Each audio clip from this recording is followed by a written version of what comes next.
날 위하여 십자가의 중한 고통 받으신 주 예수의 크신 은혜 때문에 우리가 찬양할 수 있을 줄로 믿습니다.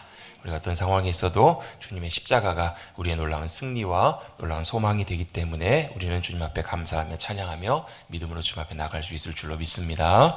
저를 따라 같이 한번 고백해 보시겠습니다. 십자가가 우리의 능력입니다. 여러분, 왜 우리 십자가가 우리의 능력이냐면 십자가는 모든 걸 바꿀 수 있는 능력이 있습니다. 십자가는요, 우리의 죽음을 생명으로 바꾸셨고요, 십자가는 우리의 절망은 소망으로 기쁨으로 바꾸셨습니다. 왜냐하면 우리가 십자가만 보면 모르지만 주님이 십자가에서 우리의 모든 짐을 다 짊어지고 가시고 십자가의 고통과 아픔과 죽으심을 다 당하심으로 우리의 모든 짊어져야 되는 무거운 짐과 저주와 모든 무거운 짐과 심판과 멸망을 주님이 다 감당하셨거든요. 주님이 값을 치르셨거든요.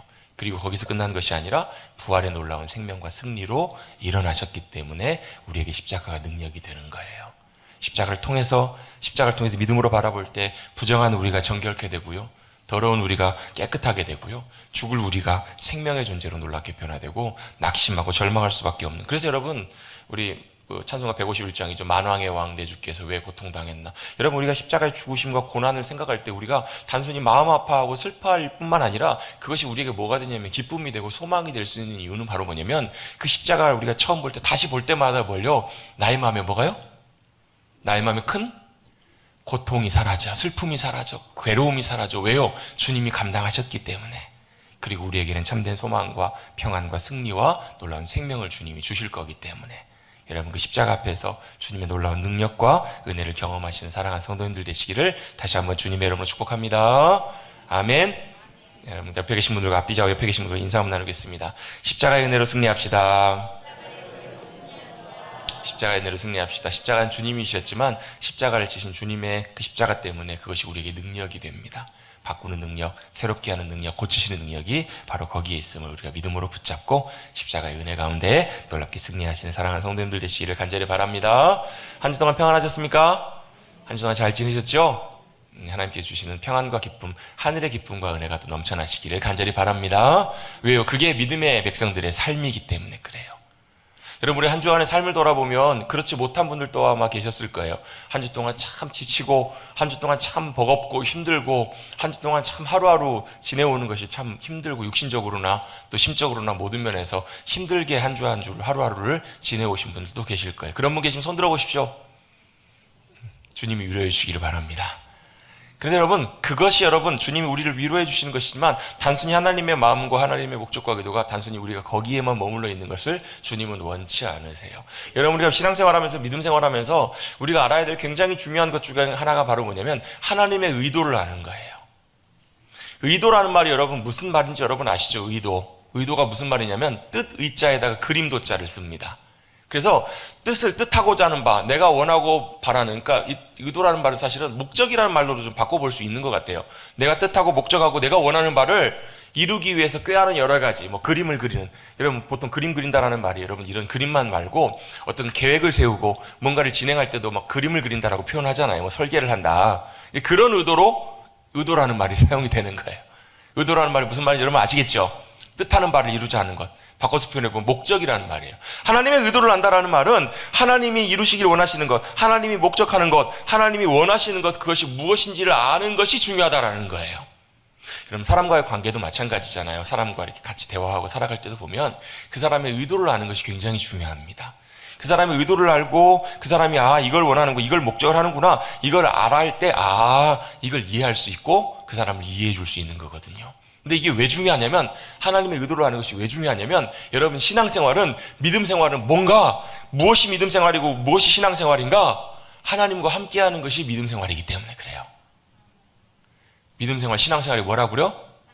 하나님과 함께하는 것이 바로 믿음생활이고 신앙생활이기 때문에 그래요. 하나님이 우리와 함께하시고 우리가 하나님과 함께하고, 그래서 함께 걸어가는 것이 바로 신앙생활이라는 것. 이게 여러분 믿음 생활이기 때문에 뭐가 중요하냐면요, 함께 걸어가기 위해서는요 뭐가 중요해요? 발 맞춰서 가야 돼요. 같이 알아야 돼요. 또 우리 하나님을 의지하고 가야 내 마음대로 가는 것이 아니라 하나님의 의지대로, 주님이 인도하신 대로 따라가는 것, 그게 바로 믿음 생활이고 신앙 생활이기 때문에 그래요. 그 사람의 의도를 모르면 어디로 갈지 몰라요. 어떻게 해야 될지를 모른다고요.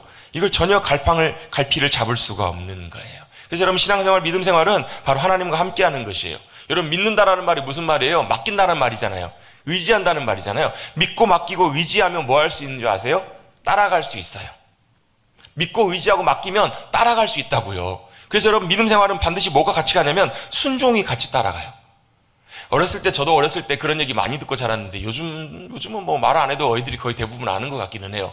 무슨 말을 많이 들었냐면, 어렸을 때 모르는 사람 따라가지 마라, 낯선 사람 따라가지 마라. 여러분, 그런 얘기 많이 들으셨죠? 어렸을 때 또 아이들에게 많이 해주잖아요. 왜 그래요? 못 믿으니까. 모르는 사람은 믿을 수가 없으니까 그러는 거예요. 근데 여러분, 믿을 수 있는 사람은 어때요? 믿을 사람은 어때요? 믿는 사람은 따라갈 수가 있어요. 그래서 하나님을 믿는다라는 말은 믿기 때문에 뭐예요? 의지하는 거예요. 믿기 때문에 기대는 거예요. 믿기 때문에 의지하고 기대기 때문에 뭘 할 수 있냐면요, 따라갈 수 있어요. 주님이 이끄시는 대로, 인도하시는 대로, 주님 가는 대로 따라가는 것, 그게 바로 믿음이에요. 그래야 함께 할 수 있기 때문에 그래요. 여러분, 하나님과 함께 하십시다. 하나님과 함께 걸어가십시다. 왜? 그게 믿음 생활이니까. 나 혼자가 아니라, 여러분, 인생은 여러분, 제가 사람 인자 예를 잘 들잖아요. 사람 인자가 뭐예요? 서로 잇대어서 서로 기대어 살아가는 것이 사람의 인생이고 존재라고. 사람 혼자 살아갈 수가 없잖아요. 항상 누군가의 도움이 필요하고 의지할 사람이 필요해요. 의지가 필요해요. 그런데 여러분, 그거 아세요? 사람 인자가 사람 의지하고 있으면 반드시 언젠가는 이게 무너지는 거? 왜요? 내가 기대고 있으면요, 둘 중에 하나는 반드시 먼저 죽어요. 그렇잖아요. 둘 중에 하나는 먼저 무너진다고요. 기댈 수가 없어요. 그래서 사람은 여러분 믿을 대상이 아니고, 사람은 이해하고 존중하고 사랑해야 될 대상이지, 사람을 믿으면 나도 언젠가는 결국은 사람 믿고 있다가 넘어질 수 있어요. 우리에겐 유일하게 누구만요? 하나님만 믿고 의지할 수 있는 존재의 대상이 되시잖아요. 하나님은 원래 우리를 그렇게 만드셨어요. 그래서 원래 하나님과 함께 하나님을 의지하며 믿음으로 살아가도록 하나님께서 우리를 그렇게 만드셨어요. 그걸 위해서 뭐가 필요하다고요? 하나님 믿고 신뢰하기 위해서는 하나님의 목적과 의도를 아는 것이 참 중요해요. 그래야 믿고 따라갈 수 있거든요. 아, 주님이 저래서 저렇게 말씀하셨구나, 저게 주님의 길이구나. 그래야 같이 따라가고 걸어갈 수가 있는 거예요. 여러분, 사랑도 마찬가지잖아요. 사랑하기 위해서는 뭐예요? 그 사람의 마음, 그 사람의 성향, 그 사람의 의도를 알면 알수록 더 이해할 수 있고 사랑할 수 있어요. 물론 사랑은 뭐예요? 감정이 아니고 사랑은 의지예요. 결단이에요. 노력이라고 말씀하셨는데, 권사님이 노력한다는 말은 뭐냐면 내 의지로 그렇게 사랑하기로 의지하고, 내가 의지를 먹고 결정하고 그렇게 따라가는 거예요. 뭐 하는 거예요? 사랑은 오래 참는 것, 사랑은 시기하지 않는 것, 자랑치 않는 것, 온유한 것. 쉽진 않지만 그렇게 모든 것들을 다 이해하고 배려해주고 그들을 따라갈 수 있는 것. 그래서 사랑하면 뭐예요? 함께 할 수 있고요. 사랑하면 뭐 할 수 있어요? 참아줄 수 있고요. 사랑하면 희생할 수 있고요. 사랑하면 다 줄 수 있는 것이 바로 사랑이잖아요. 그 사랑을 위해서도 뭐가 필요한가? 그 사람의 의도와 마음과 목적과 의도를 아는 것이 참 중요하다라는 거예요. 여러분, 바로 이것이 하나님의 마음과 목적과 의도를 알아야 되는 중요한 이유입니다. 믿음으로 주님 따라가기 위해서, 믿음으로 주님과 함께 살아가기 위해서. 그럼 여러분, 한번 여기서 이제 본격적인 중요한 질문 한번 드려보겠습니다. 여러분, 방금 의도가 중요하다고 했는데요, 하나님의 목적과 의도를 아는 게 중요하다고 말씀드렸는데, 그죠? 중요하겠죠? 근데 여러분, 그러면 하나님의 의도와 목적은 무엇일까요? 하나님의 의도는 어디에 있을까요? 하나님의 의도가 무엇일까? 그걸 아는 것이 또 굉장히 중요하겠죠. 그걸 알아야 믿음으로 주님 의지하며 따라갈 수 있으니까. 여러분, 하나님의 의도, 하나님의 목적, 그게 어디 나와 있을까요? 어디서 알 수 있을까요? 성경, 하나님의 말씀을 통해서 하나님의 의도가 무엇인지 우리는 알 수 있어요. 성경이 우리에게 그걸 가르쳐줘요. 또 뭘 통해서 하나님의 의도를 알 수 있을까? 그 의도를 우리에게 보여주시고 알려주시기 위해서 오신 분이 누구시냐면 예수님이세요. 예수님이 하나님의 의도, 하나님의 목적이 무엇인지를 보여주시기 위해서 우리 가운데 오셨어요. 그 의도가 도대체 뭐길래, 하나님의 목적과 의도가 무엇이길래 예수님이 우리 가운데 오셨을까? 여러분, 마태복음 1장에 보면요, 예수님이 태어나실 때, 탄생하실 때, 예수님이 출생하실 때, 예수님의 탄생을 앞두고 천사가 와서 예수님이 오실 것을 알려주면서 뭘 알려주냐면 예수님의 이름을 알려줍니다. 천사가 예수님의 이름을 두 가지로 알려줍니다. 첫 번째는 뭐라고 알려주냐면, 아이가 태어날 땐 이름을 예수라라, 예슈아라 하라. 이는 그가 자기 백성을 저들의 죄에서 구원하실 분이다 라고 말. 예수라는 말이 무슨 말이에요? 예수라는 말은 구원자라는 말이에요. 뭐에서부터요? 우리를 죄에서부터, 사망에서부터, 심판과 멸망과 저주의 권세로부터 우리를 구원하실 분이 바로 우리 주님이시라는 거예요. 그럼 주님이 왜 오셨어요? 주님의 의도가 뭐예요? 우리를 구원하시려고. 아멘. 그게 주님의 의도세요. 주님 우리를 구원하시려고 주님이 오셨어요. 또 두 번째로 예수님의 이름을 설명하는데요, 그 다음에 나오는 예수님의 이름을 뭐라고 설명하냐면 임마누엘이라고 말씀해 주십니다. 임마누엘이 무슨 뜻이죠? 함께, 많은 우리와 하나님이 우리와 함께 하십니다. 그걸 보여주시고 하나님이 실제로 우리 가운데 함께 하시기 위해서 오신 분이 하나님의 아들이신 예수님이시잖아요. 하나님이 우리와 함께 하시려고. 자, 그러면 우리 하나님의 의도, 목적을 좀 알겠어요. 뭐 하는 거? 우리를 구원하셔서 뭐 하시려고? 하나님과 함께 하시려고, 함께 있게 하시려고. 그런데 여러분, 여러분 원래 언제 이랬었냐면 우리가 범죄하고 타락하기 이전에 에덴에 있을 때 우리가 선악과를 따먹기 그 이전에 원래 인간 아담의 모습과 상태가 원래 그랬다고요. 원래 그 모습이라고요. 그러면 구원이라는 게 뭔가, 구원은 하나님께서 우리를 죄로부터 건져내셔서 뭐 하시는 거냐면 원래 상태로 되돌리시는 거예요. 원래 상태가 어떤 상태였는데요? 아담, 뭐 가리지 않아도 부끄럽지 않은, 왜 그래요? 하나님의 형상대로 지음받아서 하나님의 은혜 가운데 살아가고 있었던, 하나님의 풍성하심과 하나님의 동행하심 가운데 살아가고 있었던 그곳이거든요. 그 모습, 그 상태로 우리를 뭐 하기를 원하시는 거예요? 하나님이 되돌리기를 원하시는 거예요. 그걸 뭐라고 하는가? 같이 한번 해보겠습니다. 고백해 보겠습니다. 같이 한번 저를 따라 한번 해보시겠습니다. 우리 눈에다 힘을 주시고 한 2분 정도가 눈이 슬슬 풀려가고 계신 분이 계세요. 눈에다 힘을 주시고 같이 한번 해보겠습니다. 이걸 뭐라고 하냐면 회복. 이걸 회복이라고 해요. 여러분, 회복이란 말이 무슨 말이에요? 원래 상태대로 되돌아가는 거예요. 여러분, 사람이 아프다는 말은 정상적인 상태에서 몸이 지금 빗나가 있는 거예요. 몸이 아프면 어때요? 감기가 걸리면 면역력이 떨어지고 몸이 정상적으로 작동하지 않아요. 여러분, 뭐 혈액에 문제가 생겼어요. 갑자기 뭐 빈혈이 생겼어요. 뭐예요? 몸이 원래 정상적인 수치가, 혈액 수치가 연구 나와야 되는데 정상 범위를 내려가서 떨어지니까 뭐가 되는 게 빈혈이 오는 거예요. 그렇죠? 그럼 여러분, 치료는 뭐예요? 회복은 뭐예요? 다시 원래 상태대로 돌이켜지는 거, 고쳐지는 거, 그게 바로 뭐예요? 회복이기 때문에 그래요. 그래서 여러분, 치유도 회복이고요. 또 뭐 또 회복이냐면 주님이 우리를 다시 빚어가셔서 뭘로요? 하나님의 형상대로 다시 우리를 새롭게 가시고 빚어가시고 다시 돌아가게 하시는 것, 그것도 바로 뭐냐면 회복이라는 거예요. 그게 하나님의 의도입니다. 하나님 우리를 뭐 하기로 원하시는가? 우리를 죄와 사망의 권세로부터 우리를 건져내셔서 구원하셔서 뭘요? 단순히 여러분 지옥 안 가게 하실 뿐만 아니라 우리를 뭘요? 하나님의 원래 형상대로, 하나님의 형상대로라는 말이 무슨 말이에요? 주님 닮아가는 모습으로 우리를 어떻게 해요? 다시금 빚어가시고 변화시켜가시고 거룩하게 성화시켜가시고 이렇게 회복하시고 세워가게 하시는 것, 이게 바로 하나님의 의도인 줄로 믿습니다. 이걸 위해서 예수님이 오셨고 십자가를 지신 거예요. 그래서 여러분, 하나님의 의도는 구원, 그리고 우리를 주님 닮아가는 모습으로 변화시켜 가시는 여러분 성화. 여러분, 이걸 하기 위해서 뭐가 필요하냐면 순종이 필요해요. 순종해야 뭐가 가능하냐면 주님과 동행하는 삶이 가능하거든요. 여러분, 함께 갑시다. 주님 손 붙잡고. 저희 막내가 어디서 그런 찬양, 그때구나. 우리 그 대보름 날 우리 윷놀이 할 때 유수를 던지시면서 여러분 독에 걸려 뭐 걸어가잖아요. 그걸 하면서 어떤 분이 찬송을 하시더라고요. 한 걸음 한 걸음 주 예수와 함께. 그 찬양을 막내가 들었나 봐요. 애기가 들었나 봐요.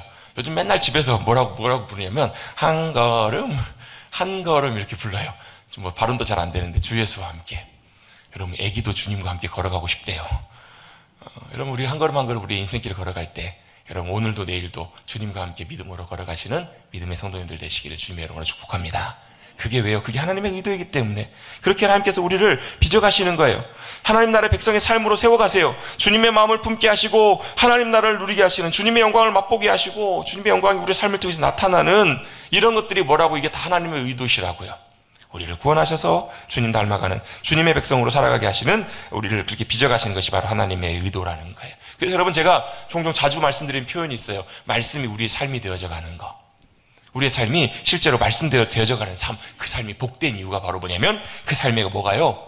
그 삶이 하나님의 의도와 목적이 우리의 삶을 통해서 이루어지는 삶이기 때문에 그래요.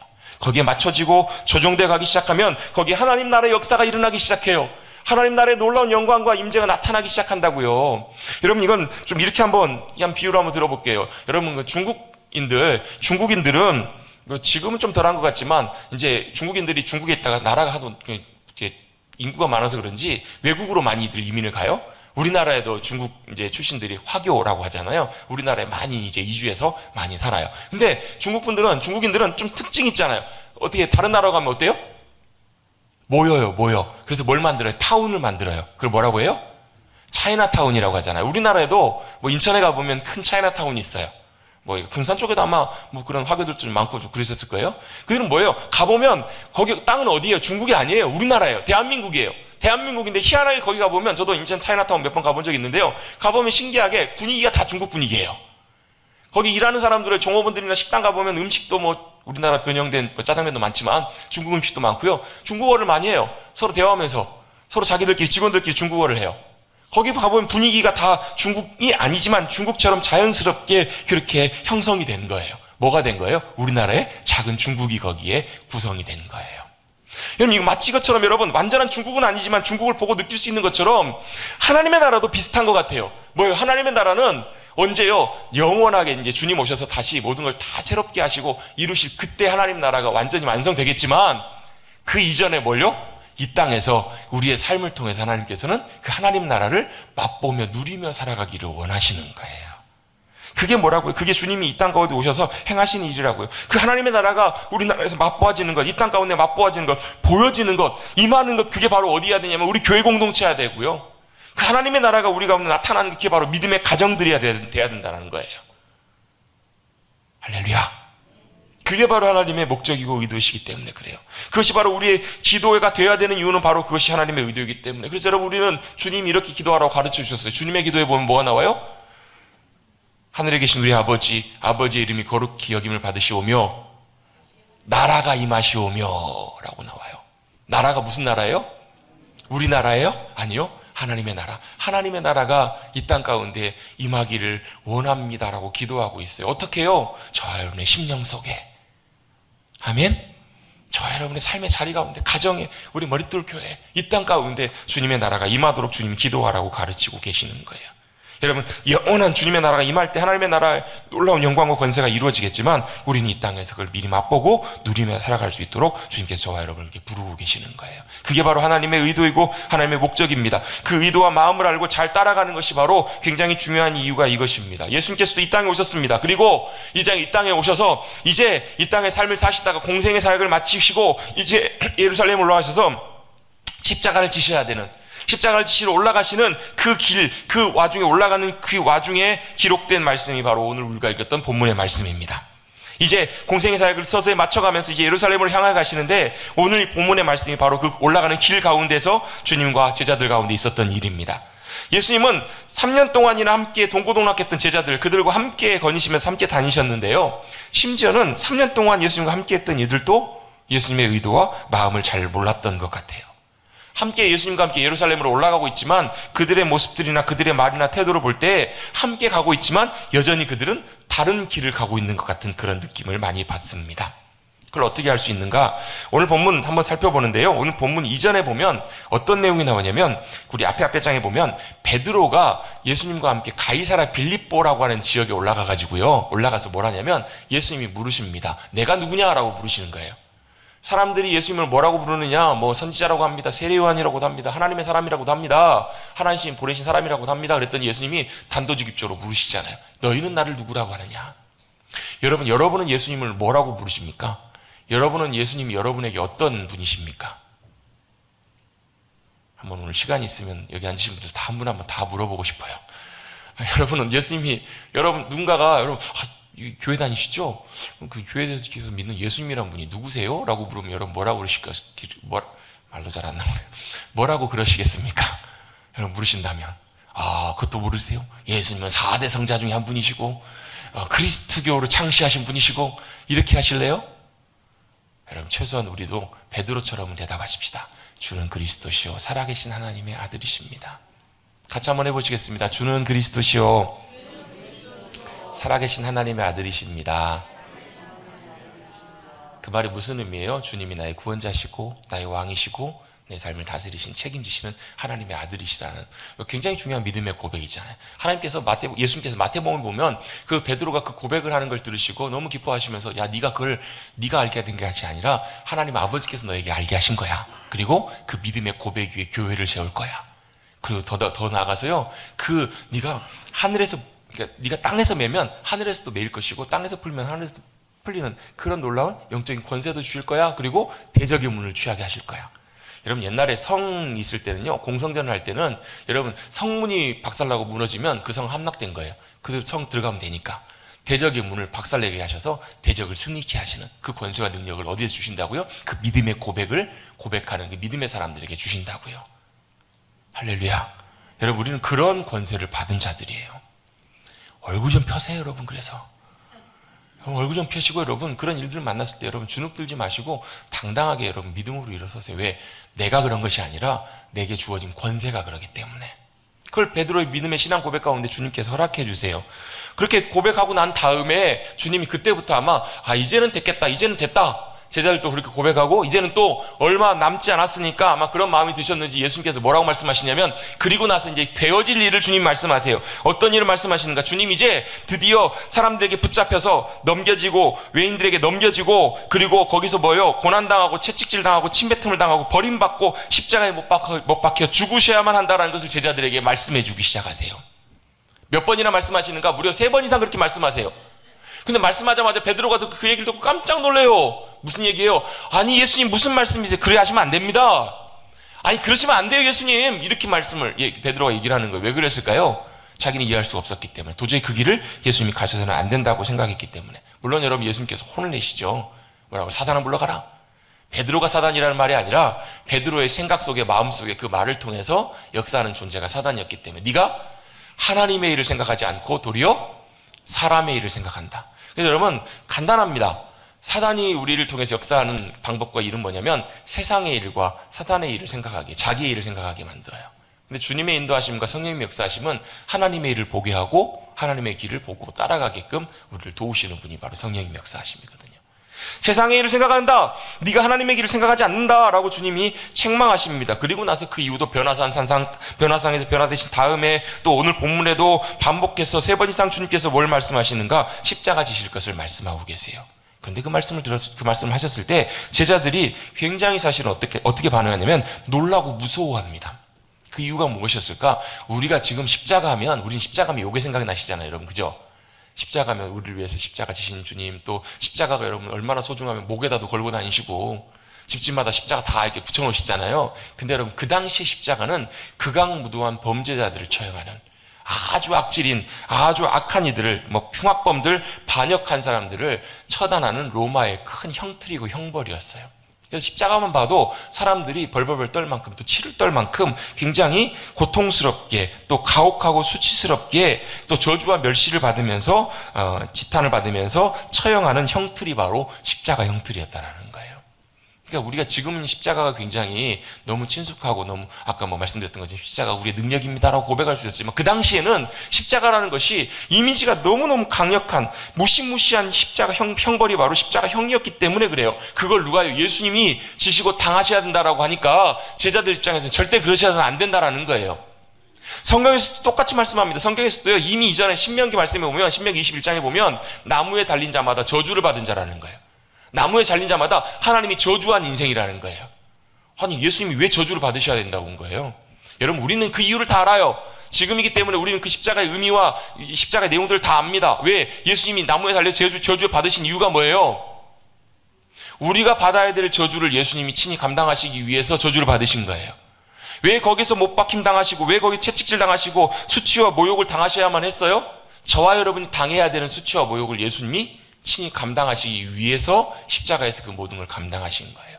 그리고 뭐 하신 거예요? 가져가신 거예요. 옛날에 여러분 군대에서 행군하다 보면 갑자기 부상이 있거나 갑자기 몸이 안 좋아가지고 도저히 걸어갈 수 없을 때 같이 걸어가는 부대 동료들이 뭘 하냐면 그 군장을 대신 메고 갑니다. 보통 군장이 정식으로 FM으로, 요즘은 잘 모르겠습니다. 예전에 있을 때는 25kg, 30kg 정도 됐거든요. 그거 여러분 들고 소총 무게가 한 4, 5kg 정도 되는데 그것도 얼마나 무겁고 번거로운지 몰라요. 방독면 하나 들고 얼마나 힘들어요. 자기도 쉽지가 않은데 옆에 동료가 지쳐가고 이제 군대 표현으로 퍼져간다고 하는데요. 퍼져가면 어떻게 하냐면 같이 가야 되기 때문에 그 군장을 대신 짊어지는 거예요. 몇 킬로예요? 거의 한 60kg 가까이를 짊어지고 가는 거예요. 사람 하나를 업고 가는 거예요. 그걸 메고 산을 올라가기도 하고 그래요. 도저히 못하겠어요. 근데 왜 그렇게 하죠?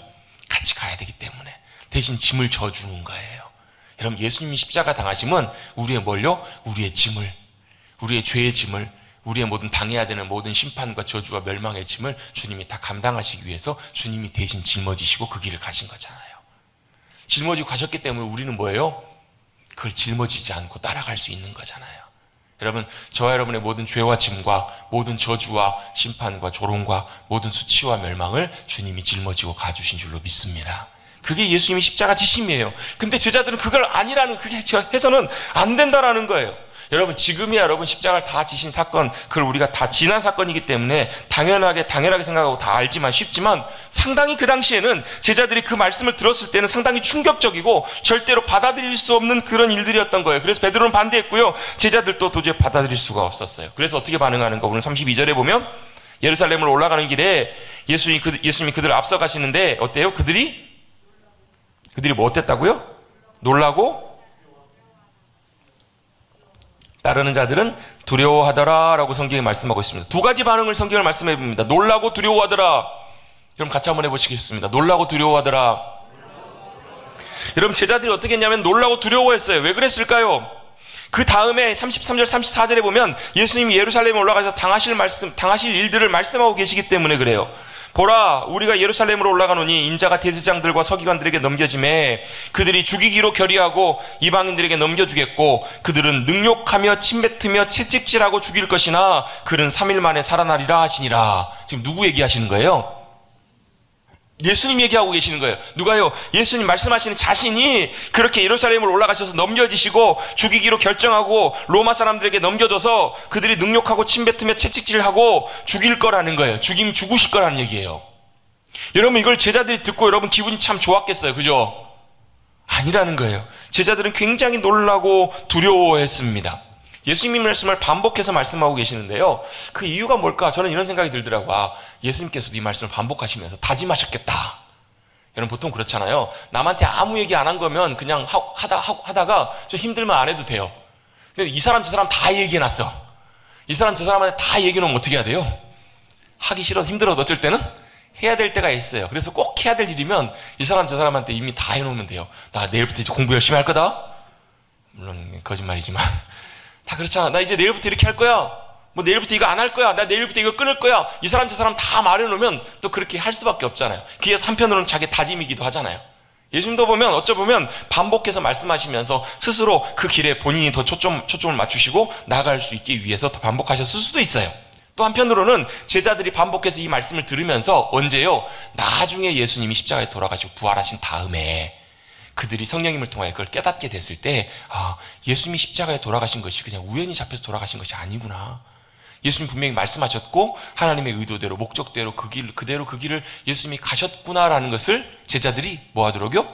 나중에 깨닫도록 주님이 미리 그들에게 기억하도록 주님이 이렇게 말씀하셨을 수 있다는 거예요. 어쨌거나 제자들이 놀라면서 두려워했던 이유가 무엇일까? 첫 번째로는요, 잘 몰라서 그랬을 수 있어요. 뭘요? 예수님이 말씀하신 그 말씀의 의미를, 그 말씀이 무슨 뜻인지 그 말의 의미와 의도를 깨닫지 못해서 놀라고 두려워했을 거예요. 왜요? 사람들이 예수님이 붙잡히고 버림받고 수치를 당하시고 십자가에 죽으셔야만 했던 의도와 목적을 제자들은 그 당시에 깨닫지 못하고 알지 못했던 거예요. 여러분, 우린 지금 성경을 통해서 분명히 알지만 제자들은 그 당시에 몰랐어요. 나중에 예수님이 부활하신 후에 성령님께서 기억나게 하시고 깨닫게 하시면서, 아, 예수님이 그래서 그렇게 하셨어야만 했구나. 성경의 말씀 하나하나가 다 맞춰지기 시작하고 깨달아지면서, 아, 예수님이 그래서 십자가를 지셨어야만 했구나. 나중에 제자들은 깨달았을 거예요. 깨달았고 그 목적과 의도대로 그들도 삶의 초점을 맞춰서 예수님의 십자가를 복음을 증거하잖아요. 그들은 몰랐기 때문에, 그 당시에 몰랐기 때문에, 깨닫지 못했기 때문에. 예수님의 부활도 마찬가지입니다.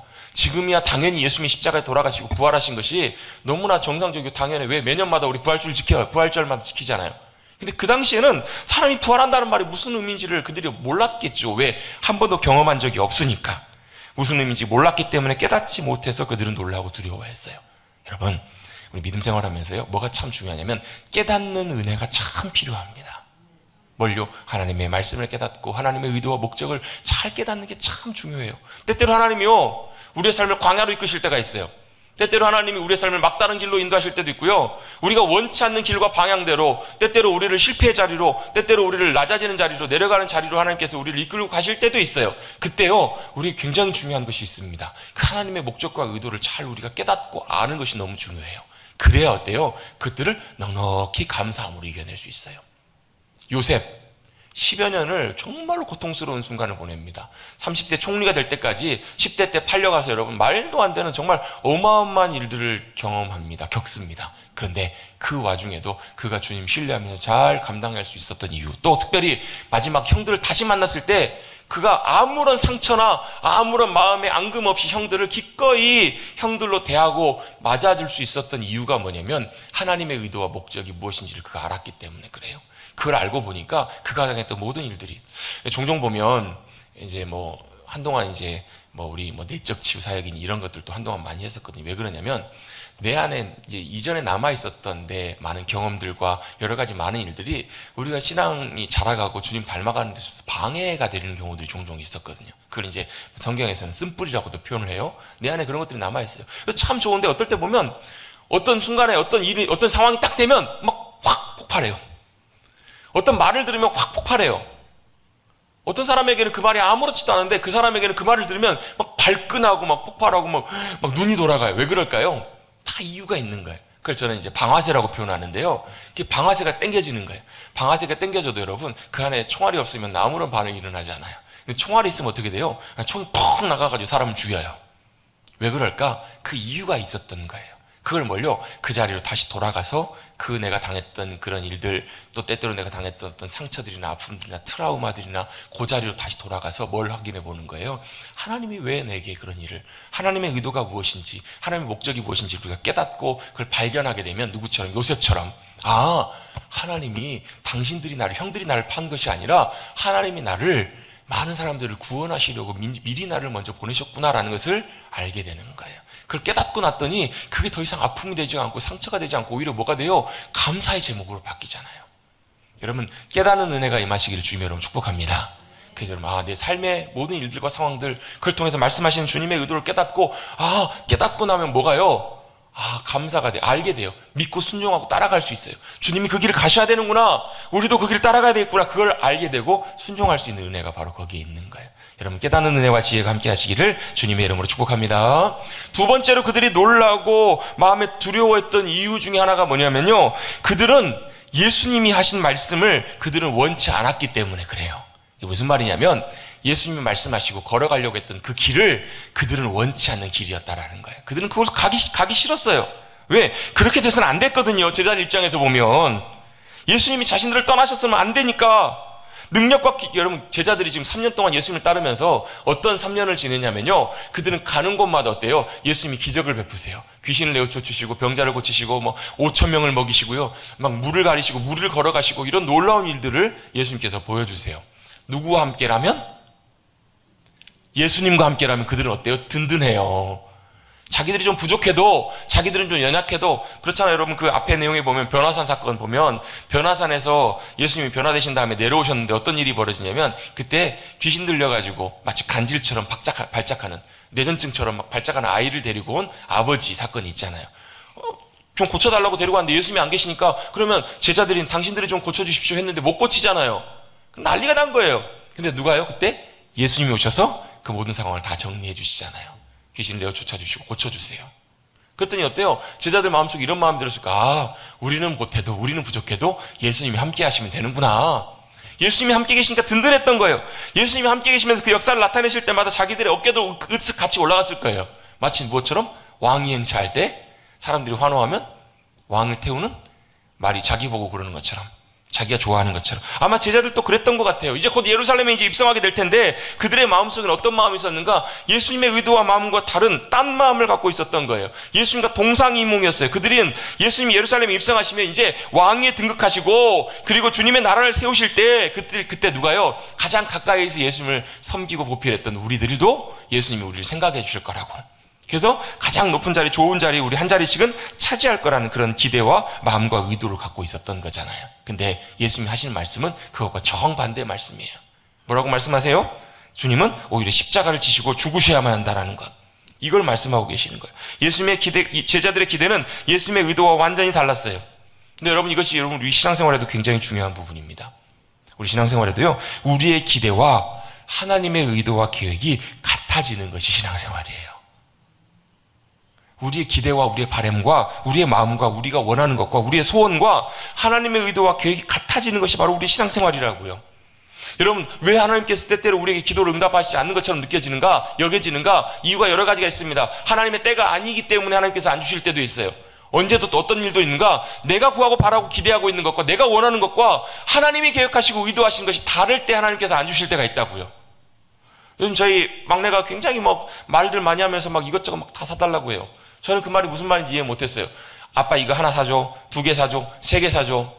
저는 그게 하나 사두고 2개 사두고 3개 사달라는 건 줄 알았어요. 근데 아내가 설명을 해주더라고. 이 하나 사줘, 2개 사줘, 3개 사줘 할 때 3개 사달라는 얘기는 많이 사달라는 얘기야. 왜냐하면 3개밖에 못 세거든요. 하나, 둘, 셋밖에 못 세니까 3개라는 말은 많이라는 말이에요. 근데 많이 사달라는 게 주로 그런 거예요. 마이쮸, 이런 거. 얘한테 별로 좋지 않은 거. 그냥 한두 번 먹고 말만한 거. 요즘은 또 아무튼 컵으로 만든 짜장 떡볶이인가 뭔가 이렇게 생겨갖고 맨날 그거 사달라고 그래요. 사주는 게 문제가 아니라 너무 많이 먹으면 안 좋잖아요. 엄마 아빠 입장에서는, 부모 입장에서는 아이를 위한 게 뭐예요? 사달라고 해달라는데 다 해주는 것이 아이를 위한 것이 아니라고요. 여러분, 하나님께 때때로 우리가 구하고 바라는 것 다 안 해주실지라도 여러분 삐지지 마시고 서운해하지 마시고 하나님 나를 안 사랑하시나 보다, 그게 아니고요. 사랑하시기 때문에 안 주시는 거예요. 사랑하시기 때문에 하나님께서 때때로 하나님의 목적과 의도대로 우리의 삶을 인도해 가실 때가 있어요. 그걸 언제 알아요? 아기 때는 몰라요. 나중에 커볼 때 엄마 아빠가 나를 위해서 일부러 그렇게 한 거구나 깨닫게 되는 것처럼 하나님의 의도와 하나님의 목적과 계획이 우리의 바람과 맞춰지는 것, 그게 바로 신앙생활이에요. 만약에 여러분 내 뜻대로 내가 원하는 대로 다 내가 신앙생활하고 마음대로 할 수 있다면 그건 여러분 뭐가 문제냐면 하나님이 우리의 주님이 아니라 우리가 우리의 인생의 주인이 되는 거거든요. 그걸 주님은 원치 않으세요. 주님은 우리의 삶을 선하게 인도해 가기를 원하세요. 그런데 여러분 이 내용들이 바로 제자들이 그 예수님의 길들, 예수님의 의도를 원치 않았다는 사실을 어떻게 알 수 있는가 하고는 그 다음에 이어지는 바로 나오는 이야기와 사건을 통해서 알 수 있습니다. 35절에 보시면 35절부터 무슨 얘기가 나와요? 청탁하는 얘기가 나옵니다. 세베대의 아들 야고보와 요한이 예수님께 와서 뭘 구하는 게 나와요. 뭘 구하냐 그랬더니 이렇게 구합니다. 예수님, 주님이 영광 중에, 주님이 무슨 말이에요? 영광의 보좌에 앉으실 때 하나는 우편에 하나는 좌편에, 무슨 말이에요? 예수님 가장 최측근에 우리에게 뭘 달라는 거예요? 영의정, 좌의정, 우의정 달라는 거잖아요. 이렇게 구합니다. 예수님께 구할 때 예수님께서 뭐라고 말씀하세요? 그래 줄게 라고 이렇게 얘기하지 않으세요. 뭐라고 하시죠? 너희가 구하는 것을 알지 못하는도다. 너희가 진짜 지금 너희가 요청하는 것이 뭔지 너희 지금 모르고 구한다라는 거예요. 그러면서 내가 마시는 잔을 너희가 마실 수 있느냐? 내가 받는 세례를 받을 수 있느냐? 이렇게 예수님께서 물으셨던 이들이 뭐라고 해요? 뭐라고 했을까요? 여러분이 만약 야고보와 요한이었으면 어떻게 했을까요? 예, 할 수 있습니다. 이렇게 했겠죠. 당연하죠. 이렇게 했을 거예요. 왜요? 왜 그렇게 대답했을까요? 그게 뭔지를 몰라요. 예수님의 마시는 잔과 예수님이 당하신 세례가 뭔지를 제자들은 지금 정 모르고 있는 거예요. 그러면 당연히 예수님 할 수 있죠. 당연히 얘기합니다. 왜요? 그 잔이 무슨 잔이에요? 예수님의 고난의 잔이고 그 세례가 무슨 세례예요? 예수님의 십자가의 죽으심을 의미하기 때문에. 그런데 그들은 그걸 모르기 때문에 할 수 있습니다 얘기합니다. 예수님 이어서 말씀하십니다. 그 잔을 마시고 그 세례를 너희가 받을지는 모르겠다. 근데 실제로 어때요? 예수님 십자가에 못 박아 돌아가실 때 다 도망가 버려요. 심지어 누구도요? 내가 죽으면 죽었지 예수님 따라갑니다 했던 베드로조차도 도망가 버려요. 아무도 없어요. 그 길 아무도 따라가지 못해요. 아무도 그 잔을 마시지 못해요. 근데 그 잔을 마시든지 말든지 우편에 앉을 것은, 좌우편은 예비된 사람들이 그 자리에 앉을 거다라고 주님이 말씀하고 계세요. 그런데 이거보다 더 큰 일이 생깁니다. 무슨 일이 생겨요? 그 말을 듣고 있었던 주변에 제자들이 화를 냅니다. 10제자가 듣고 야고보와 요한에 대해서 화를 냅니다. 왜 화를 냈을까요? 왜 화를 냈을까요? 퀴즈. 왜 화를 냈을까요? 나머지 10제자도 야고보와 요한처럼 똑같은 생각을 하고 있었거든요. 지들도 예수님이 영광의 보좌에 앉으실 때, 왕이 앉으실 때 우리도 한 자리 차지하려고 생각하고 있었는데 저것들이 먼저 가서 저렇게 예수님께 가가지고 작전한다고 똑같이 생각했기 때문에 화를 내는 거예요. 똑같이 그들이 똑같은 의도와 마음을 갖고 있었기 때문에, 그런 생각과 의도를 갖고 있었기 때문에 그들은 화를 냈던 거예요. 그들은 무슨 길을 가기를 원했던 거예요? 예수님이 가셨던 그 길이 아니라 자기들이 가기를 원했던 그 길을 가기를 원했던 거예요. 예수님이 그들에게 그 의도를 보시고 정확하게 이렇게 말씀하십니다. 뭐라고 말씀하시는가? 42절입니다. 예수께서 불러다 이르시되 이방인의 집권자들이 그들을 임의로 주관하고 그 고관들이 그들에게 권세를 부리는 줄 너희가 알거니와, 이렇게 말씀합니다. 이게 무슨 말이냐면 그 당시에 집권자들, 그 당시에 통치자들이나 주관자들, 권세 잡은 사람들은 뭐 한다라는 거예요? 사람들을 마음대로 한다라는 거예요. 왜? 그런 권세와 힘이 있으니까. 그래서 여러분, 세상에서는요, 어떤 사람들이 성공하는 사람이냐면 많은 사람을 부릴 수 있는 사람이 성공하는 사람이에요. 말을 하는데 회사에 갔더니 회사에 있는 모든 사람들이 다 내 말을 들어요. 내가 누구예요? 사장이에요. 그렇잖아요, 여러분. 100사람이 내 말을 듣고 움직여요. 그럼 뭐 하는 사람이에요? 100사람을 움직일 수 있는 힘과 권력을 가진 사람이에요. 그런 사람을 뭐라고 하냐면 우리는 성공한 사람이라고 해요. 또 말하면 움직이는 사람, 또 뭐예요? 자기가 원하는 대로 다 할 수 있는 사람. 뭐 하는 사람? 돈 많은 사람. 돈 많고 권세 많은 사람은 자기가 하고 싶은 대로 다 해요. 여러분, 그런 사람 되길 원하시죠? 속으로 다 그러면서 왜요? 그게 성공이거든요. 세상이 말하는 성공은 다 그런 사람이에요. 내가 원하는 대로 하고 내가 하고 싶은 대로 다 하는 것, 그걸 다 누리는 것. 그래서 뭐예요? 남보다 더 위에 높이 서 있고, 남보다 더 많이 갖고, 남보다 더 많이 인정받고, 남보다 더 높은 곳에 가 있는 것, 그걸 세상에서는 성공이라고 말합니다. 그런데요, 주님은 다른 얘기를 하세요. 하나님 나라의 성공은 그게 아니래요. 하나님 나라의 성공은 다르다라는 거예요. 세상의 성공은 올라가는 것이지만 오히려 반대라고, 하나님 나라의 성공은 바로 뭐냐면 내려가는 거라고요. 여러분, 한번 말씀 한번 읽어보겠습니다. 43절, 44절 말씀 같이 한번 읽어보겠습니다. 시작.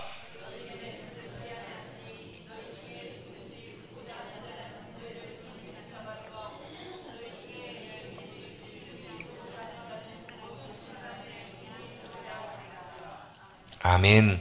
이건 뭐냐면 하나님 나라의 질서예요. 하나님 나라의 길이에요. 하나님 나라의 법이에요. 하나님 나라의 성공은 뭐냐면 너희가 혹시라도 누구보다 큰 자가 되길 원한다면 섬기는 자가 되라. 왜? 섬기는 자가 하나님 나라의 제일 큰 자니까. 누구보다 높은 자리에 올라가길 원하고 으뜸이 되고자 하는 자는 모든 사람의 종이 되라 라고 주님 말씀하세요. 오히려 내려가라는 거예요. 낮아지라는 거예요. 저주라는 거예요. 왜? 그것이 하나님 나라의 오히려 성공이고 하나님께서 기뻐하시는 가장 귀하고 가치 있는 것이기 때문에 그래요. 그게 뭐예요? 그게 바로 하나님 나라의 질서예요. 하나님 나라의 길이에요. 그게 하나님의 의도예요. 받는 것이 아니라 섬기는 거예요. 오히려 주는 거예요. 그러면서 주님이 먼저 그 길을 보여주십니다. 45절입니다. 45절도 같이 한번 읽어봅니다. 시작. 인자가 온 것은 섬김을 받으려 함이 아니라 자기 목숨을 많은 사람의 대속물로 주려 함이니라. 아멘. 그러면서 그걸 실제로 예수님이 보여주세요. 어떻게 해요? 예수님이 섬김 받으러 오시지 않고 섬기려고 오셨다고. 그래서 섬기시고 가장 큰 섬김, 가장 위대한 섬김이 뭐예요? 자기 목숨까지도 섬기는 이들을 위해서, 우리를 위해서 내어주셨다는 거예요. 그게 뭐기 때문에? 그게 하나님 나라의 길이고 하나님 나라의 높은 가치이기 때문에 그래요. 길이 달랐어요. 예수님께서 가셨던 길과 제자들이 걸어가는 길이 달랐기 때문에 예수님은 그걸 말씀하고 계시는 거예요. 여러분, 잘 점검하십시다. 왜요? 우리도요, 제자들처럼 똑같이 예수님 따라간다고 하면서도 다른 길, 다른 마음 품고 다른 의도로 걸어가는 그런 인생의 길이 너무너무 많을 수 있기 때문에 그래요. 지난주 여러분, 주중에 저희 교회 엘리베이터 검사가 있었는데요. 1년에 한 번씩 검사를 하는데 봤더니 벌써 올해가 엘리베이터가 세워진 지 15년이 넘었더라고요. 15년이 지났더니 정밀 검사를 해요. 어떻게 하냐면 저희 엘리베이터가 총 하중이 1000kg입니다. 1톤 1톤.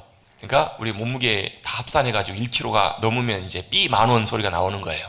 어떻게 하는가? 이상이 있는지 없는지를 확인하기 위해서 1000kg의 무게추를 다 갖고 와가지고 무게추를 실어보는 거예요, 엘리베이터에. 그래가지고 비상장치를 잘 작동해보고 브레이크가 잘 걸리는지 확인해보는 거예요. 왜 검사하는 거예요? 안전을 위해서 검사하는 거예요. 혹시라도 이상이 있으면 안 되니까 정밀하게 정확하게 점검해보는 거예요. 왜? 그래야 안전하게 이용할 수 있으니까. 여러분, 마찬가지입니다. 우리의 믿음의 길도요, 우리의 인생 길도요, 뭐 하셔야 돼요? 점검해 보셔야 돼요. 내가 의도하는 것, 내 인생의 길이 과연 주님의 의도하신 길과 목적과 방향에 잘 맞춰져 가고 있는지 아닌지. 여러분, 주님의 의도하는 바를 안다는 것은 여러분 세상의 질서대로 가는 것이 아니에요. 누구나 다 가는 것, 누구나 다 원하는 것이 아니라 하나님이 원하시고 의도하시는 하나님의 길과 질서를 따라간다는 그런 의미거든요. 여러분, 어떤 길을 가시겠습니까? 여러분, 우리도 주님 십자가 길 걸어가실 때 여러분, 우리도 예수님의 길 같이 따라갈 수 있는 사랑하는 성도님들 되시기를 주님의 이름으로 축복합니다. 그게 손해가 아니고요, 그렇게 믿음으로 따라갈 때, 의도를 알고 따라갈 때요, 거기에 뭐가요? 거기에 주님이 함께하고 계신다고요. 그 주님 가신 길에 나도 갈 때 그 길에 주님이 동행해 주신다고요. 주님이 동행해 주시면서 이 땅에 살아가지만 뭘 누리게 하시는가? 이 땅의 부귀영화는 못 누릴 수도 있어요. 누릴 수도 있고 못 누릴 수도 있어요.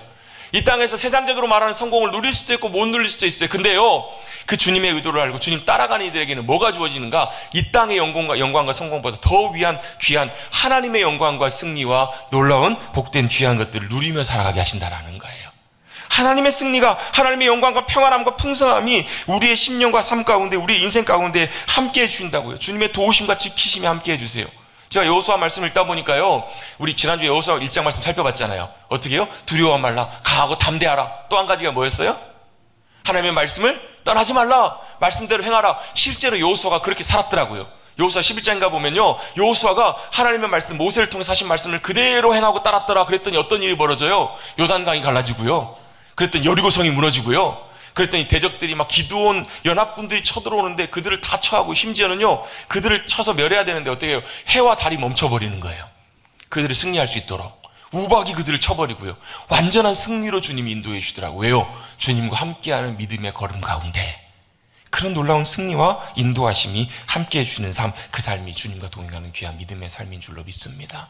여러분, 우리의 삶, 마음의 중심 잘 점검하셔서 주님 다신 것처럼 그 길 잘 따라가시고, 오히려 내려가시고 섬기시고 기꺼이 주님 원하시는 그 길 걸어가셔서 주님과 함께 믿음으로 동행하며 걸어가시는 복된 믿음의 백성들, 그런 구체적인 실제 하나님 나라를 누리는 삶을 살아가시는 저와 여러분들이 모두가 되시기를 간절히 주님의 이름으로 축복합니다. 오늘 제목 같이 한번 읽어보겠습니다. 시작. 예수님의 길, 제자들의 길, 그 길, 주님의 길을 잘 따라갈 수 있는 우리 모두가 되시기를 간절히 바랍니다. 주님 감사합니다. 오늘도 주님과 함께 또 주님 기다리시는 귀한 자리에 예배하며 주님 앞에 믿음으로 나오게 하여 주시니 감사를 드립니다. 오늘 말씀처럼 하나님의 의도, 목적, 주님의 의도와 목적을 우리가 잘 깨닫고 그 길, 우리가 때때로 원치 않는 길일지라도 거기에 잘 맞춰서 주님과 동행함으로 하나님 나라의 영광과 기쁨을 누리며 주님과 함께 믿음으로 나아가는, 그래서 주님의 승리가 우리의 승리가 되고 주님의 도우심과 인도하심이 우리의 삶 가운데 늘 함께 해주시는 복된 믿음의 삶, 하나님 나라의 놀라운 회복된 성도로서의 삶을 살아가는 우리 모두가 되게 하여 주시옵소서. 주님 길 잘 따라가는 우리 되기를 원하옵고 예수님의 이름으로 감사하며 기도드리옵나이다. 아멘.